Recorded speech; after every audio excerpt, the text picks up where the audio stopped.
বাড়ির কেউ। এক মিনিট দাঁড়াও। এদিকে এসো। কি হলো, এসো।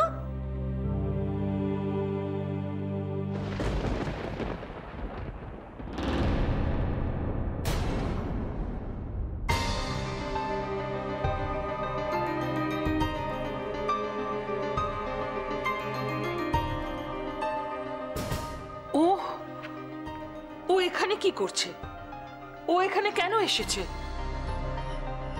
আমার পারমিশন না নিয়ে ওকে এখানে এনেছো কেন? হ্যাঁ, আমি তো যে কোনো গেস্টকে আমার বাড়িতে অ্যালাউ করতে পারি না। নিরুপায় হয় দাদু ভাই।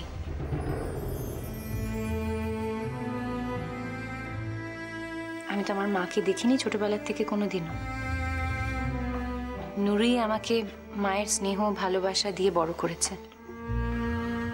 মা বলে তো আমি নুরিকেই চিনেছি। সেই মানুষটা জীবনে প্রথমবার যদি আমার কাছে কিছু চায়, আমি তাকে কি করে ফেরাই বলো তো?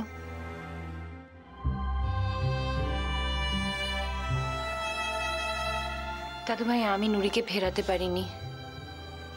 আমি তো তোমার কথা কিছুই বুঝতে পারছি না। এর মধ্যে নুরি আসছে কোত্থেকে?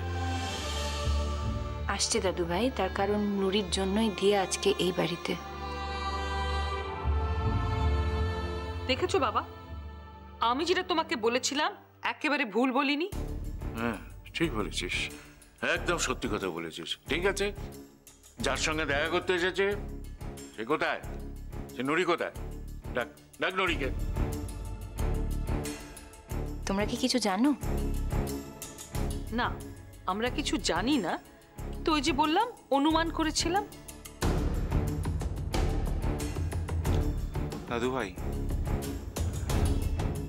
ভাই, দিয়ার জীবনে একটা গভীর সত্য লুকিয়ে আছে। হ্যাঁ দাদু ভাই, আর এই বিষয়টা আপনাদের বাড়ির সঙ্গে, আপনাদের পরিবারের সঙ্গে যুক্ত।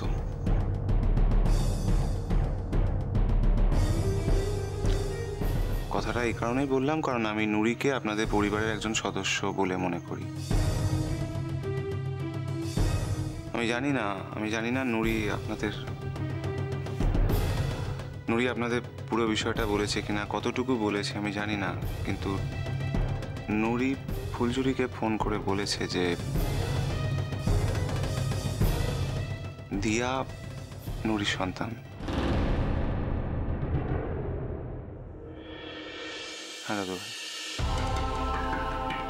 আর এই পুরো বিষয়টা জানার পর আমার মনে হয়েছে, আমাদের মনে হয়েছে যে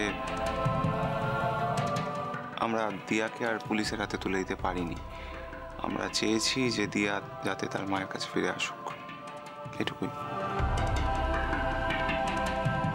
কিন্তু আমরা তো ওকে বাড়িতে রাখতে পারবো না।